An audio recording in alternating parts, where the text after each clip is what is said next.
जय हिंद दोस्तों आज के वीडियो में आप लोग को बताने वाला हूँ कि अगर आप इन 4 स्टेप को सीख जाओगे, ठीक है, अगर इस 4 चीज़ को से सीख जाओगे तो आपको करोड़पति बनने से कोई भी नहीं रोक सकता। आप जल्द ही आप एक अच्छा बिजनेसमैन बन जाओगे और एक अच्छा इनकम जनरेट कर पाओगे। तो दोस्तों अगर मैं सिंपल भाषा में समझाऊँ, सेल्स क्या होती है। सेल्स मतलब आप कोई चीज़ बेच रहे हो, ठीक है। जैसे कि ये कवर हो गया, ये चीज़ बेच रहे हो। जैसे कि आप कोई घर बेच रहे हो, ठीक है। समझ लीजिए दूसरे की सामान है, ये समझ लीजिए कि एक घर है, ठीक है। इसकी कीमत है 10 लाख रुपए, ठीक है, 10 लाख रुपए। अभी समझ लीजिए कि एक घर बना हुआ है, आप उसको किसी दूसरे बंदे को सेल कर रहे हो, तो इस पर आपको 2% का कमीशन मिल रहा है। तो 2% कितना होता है 10 लाख रुपए का? 20,000, ठीक है। उसी तरह दोस्तों सेकंड में यही घर अगर आप परचेस करते हो, ठीक है। अभी समझ लो 10 लाख की घर आपने परचेस कर ली, ठीक है। अब 20 साल बाद इसकी कितनी कीमत हो जाएगी? प्रॉपर्टी की कीमत में दोस्तों आप लोग को बता दूं कि वो 4 से 5 गुना बढ़ जाती है। तो 10 साल बाद इसकी कितना ही हो जाएगी प्राइस? 10 लाख में खरीदी हुई चीज़ 50 लाख की हो जाएगी, 50 लाख, ठीक है दोस्तों। तो मैं दोस्तों आपको इस वीडियो में बस इतना ही समझाना चाहता हूँ कि आप कोई भी प्रोडक्ट को सेल करो, आप उससे अच्छी कमाई कर सकते हो। और कोई भी प्रोडक्ट आप ऐसी चीज़ें खरीदें जो कि आपको फ़ायदा दे, ठीक है, नुकसान न दे। जैसे कि आपने कोई बाइक खरीद ली, करेक्ट, ठीक है। अब बाइक खरीदने में क्या होगा कि दिन ब दिन उसकी कीमत घट जाएगी, ठीक है। अगर यही बाइक को आप किसी बिजनेस में ला रहे हो या फिर कि कोई काम कर रहे हो ऐसा, तो आपकी ये कीमत बढ़ा के देगा, आपको इनकम ला के देगा, ठीक है दोस्तों। आप टेम्पो खरीद रहे हो, टेम्पो से आप का इनकम जनरेट हो रहा है, तो आप ऐसी चीज़ को परचेस करें ताकि वो आपको इनकम जनरेट करके दे। सेकेंड चीज़ दोस्तों आपका घर हो गया। आपने घर खरीदा, घर 10 साल बाद 10 साल बेच रहे हो, 10 लाख की कीमत आपको 50 लाख मिल रहा है और उससे भी ज़्यादा हो सकती है। उसके बाद दोस्तों मैं रेंट बताता हूँ। अभी रेंट में आप कैसे कमाते हो। अब समझ लीजिए आपने 10 लाख रुपए की घर खरीदी, उसको आपने भाड़े पे दे दिया, 5,000 भाड़ा है, ठीक है। तो आप इससे 10 साल में कितना कमा रहे हो सोच लीजिए। एक साल की कीमत निकाल लीजिए। 50,000 और ये 60,000 रुपये, मतलब 10 लाख रुपए इन्वेस्ट करके आप हर महीना, सॉरी, हर साल 60,000 रुपये कमा रहे हो। तो 10 साल में कितना हो गया? 6 लाख रुपए। और साथ ही साथ आपने 6 लाख रुपए 6 लाख रुपए, सॉरी, हाँ, 6 लाख रुपए कमाए भी, और साथ साथ इसकी कीमत भी आपकी 10 गुना 5 गुना बढ़ गई, ठीक है दोस्तों। मैं आप लोगों को बस यही कहना चाहता हूँ कि ऐसी चीज़ को आप रेंट पे दे ताकि मतलब आपका इनकम उसमें बढ़ते मतलब वो सामान भी आपकी रहेगी और वो चीज़ बढ़ती भी रहेगी। उसके बाद दोस्तों इन्वेस्टमेंट आजकल के टाइम बहुत ही ज़्यादा लोग कर रहे हैं और आप लोगों को पता होना चाहिए कि इन्वेस्टमेंट किन चीज़ों में करना चाहिए। दोस्तों इन्वेस्टमेंट उसी चीज़ों में करना चाहिए जो कि आपको फ़ायदा दे। क्या होता है कि दोस्तों मैं आपको एग्जांपल बता दूं कि जैसे कि ये मेरा मोबाइल है, ठीक है। मोबाइल ने कवर बताता हूँ, ये इसकी कीमत है 10,000 रुपये, ठीक है। सॉरी, मैं इसकी कीमत 1 लाख पकड़ता हूँ, ठीक है। ये 1 लाख रुपये कीमत है इसकी। तो मैंने क्या किया कि 1 लाख रुपए का एक मोबाइल ले लिया, ठीक है। तो मेरे पास कुछ बचे क्या? नहीं बचे, पूरे पैसे मेरे चले गए।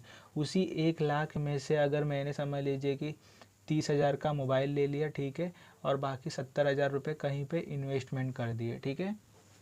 इन्वेस्टमेंट करने पे क्या हो गया दोस्तों, ये जो मेरा पैसा, ये जो 70,000 रुपये और मुझे 70,000 रुपये कमा के दे सकते हैं, ठीक है। 70,000 से और 70,000 में बना सकता हूँ। लेकिन अगर मैं 1 लाख का मोबाइल यहाँ पे ख़रीद लेता हूँ तो मेरे 1 लाख रुपए चले गए। तो दोस्तों इन्वेस्टमेंट भी सेम उसी तरह होता है कि आप अपने पैसों को, अगर आपका 1 लाख रुपए है तो आप ऐसी जगह पे उसे इन्वेस्ट करें कि वो 1 लाख का 10 लाख बन सके। लाइक जैसे कि सेविंग हो गया, एफडी हो गया, ये छोटे छोटे मतलब अमाउंट आपके इंक्रीज़ होते हैं। और किसी कंपनी में आपको इन्वेस्ट करना है, जैसे LIC हो गया, LIC में बहुत लोग इन्वेस्ट करते हैं। बहुत सारी चीज़ें, बड़ी बड़ी कंपनियां हैं जिसमें लोग इन्वेस्ट करते हैं। तो आप ऐसी चीज़ों में इन्वेस्ट करें ताकि आपका जो पैसा है वो 10 साल बाद 10 गुना 5 गुना बढ़े। जैसे कि दोस्तों ये घर है, अगर समझ लीजिए आपने कोई घर ले लिया, ठीक, ऑफिस ले लिया, ठीक है। ऑफिस या शॉप ले लिया, ठीक है, मैं शॉप का बीमा पड़ता, आज उसकी कीमत है 30 लाख रुपए, शॉप की कीमत है 30 लाख रुपए। अब आप लोगों को पता है कि शॉप से जो है सबसे ज़्यादा रेंट वसूली होता है। अगर हाउस घर 5,000 रुपये है, रेंट 5,000 रुपये है, तो दुकान का रेंट उससे दुगना है, मतलब 10,000 रुपये है। समझ लीजिए 30 लाख का आपने दुकान ले लिया और 10 साल बाद उसकी कीमत हो जाती है, अगर 5 गुना भी बढ़ाता है तो कितना हो जाता है, 3 पचे 15, मतलब 1.5 करोड़ रुपए हो जाते हैं 10 साल बाद। तो मैंने एक घर का एग्जांपल इसलिए दे रहा हूँ ना दोस्तों, क्योंकि लोग ज़्यादा करके ये चीज़ों में ज़्यादा इन्वेस्टमेंट करते हैं। तो दोस्तों ये चीज़ को अपने दिमाग में डाल लीजिए कि आपको ये चीज़ों से कितना फ़ायदा हो सकता है। या तो आप सोचिए कि आपको क्या चीज़ सेल करना है, या फिर आप ऐसे चीज़ों में सेल जो पैसे बनते हैं वो ऐसे चीज़ परचेस कीजिए कि आपका पैसा बढ़े। समझ लीजिए कि आपने एक साल में 3 लाख रुपए कमाए, ठीक है, तब 3 लाख को परचेस कर लीजिए। साल भर में कुछ ऐसी, जैसे कि छोटे छोटे मात्रा में ज़मीनें खरीद सकते हो आप, छोटे छोटे मात्रा में कुछ इन्वेस्टमेंट में कुछ ऐसे चीज़ें खरीद के दे सकते हो।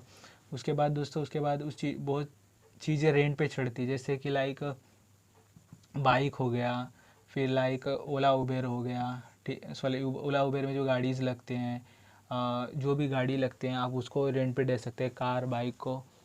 उसके बाद दोस्तों आप लोग को बताना चाहता हूँ कि जैसे कि बहुत लोग आजकल ना ये बहुत सी चीज़ें रेंट पे देते हैं, लैपटॉप, मोबाइल, और फिर कुछ ऐसे सेटअप, यूट्यूब सेटअप रेंट पे देते हैं, उसका हर दिन का पैसा लेते हैं। कुछ ऐसे ग्राउंड होते हैं जहाँ पे फुटबॉल प्ले खेले जाते हैं, वहाँ पे लोग डेली का रेंट लेते हैं। उसके बाद इन्वेस्टमेंट भी आप ध्यान रखिए, आपको समय समय पे किन चीज़ों में इन्वेस्टमेंट करना चाहिए जिससे आपका पैसा डबल होए, ट्रिपल होए, ठीक है दोस्तों। या तो फिर ऐसी चीज़ों में इन्वेस्ट करें जो कि आपको उसका 20% प्रॉफिट देवे, मतलब कि अगर आप कहीं 1 लाख रुपए लगा रहे हो तो हर महीना उसका कम से कम 10% आपको रिटर्न आए, मतलब 1 लाख रुपए लगा रहे हो तो 10,000 रुपये आना ही चाहिए। उसके बाद दोस्तों सेल्स में तो आप लोगों को पता है कि आप 1 रुपये भी कमा सकते हो, 10 रुपये भी कमा सकते हो, 100 रुपये भी कमाते हो, 1,000 रुपये भी कमा सकते हो। तो आप फिलहाल तो सबसे ज़्यादा सेल्स पे ध्यान दीजिए, उसका सेल से जितने पैसे आते हैं वो कोई सामान परचेस कीजिए ताकि उसकी कीमत बनी रहे, ठीक है दोस्तों। उसके बाद ऐसी चीज़ों में आप इन्वेस्ट करें जो चीज़ रेंट पे दिया जाए, जैसे कि हाउस हो गया, बहुत जगह पे बहुत सारी चीज़ें रेंट पे मिलती है, कपड़े की शॉप हो गई, जैसे मतलब लोग ये करते हैं ना, वन टाइम पहनने के लिए वो रेंट पे कपड़ा पहनते हैं, रेंट पे ड्रेस लेते हैं, तो वैसी चीज़ों में आप इन्वेस्ट कीजिए। मतलब कपड़े भी नहीं, आपको जो अच्छा लगता है, जो चीज़ें रेंट पे दी जा सकती है, आप वैसी चीज़ों में इन्वेस्ट कीजिए, वो चीज़ खरीदिए। उसके बाद दोस्तों इन्वेस्टमेंट मैंने आपको समझा दिया है कि आप किसी चीज़ों में भी इन्वेस्ट कर सकते हो। तो दोस्तों हमारे ये आइडिया आपको अच्छा लगा तो हमारे वीडियो को लाइक कीजिए, चैनल को सब्सक्राइब कर दीजिए।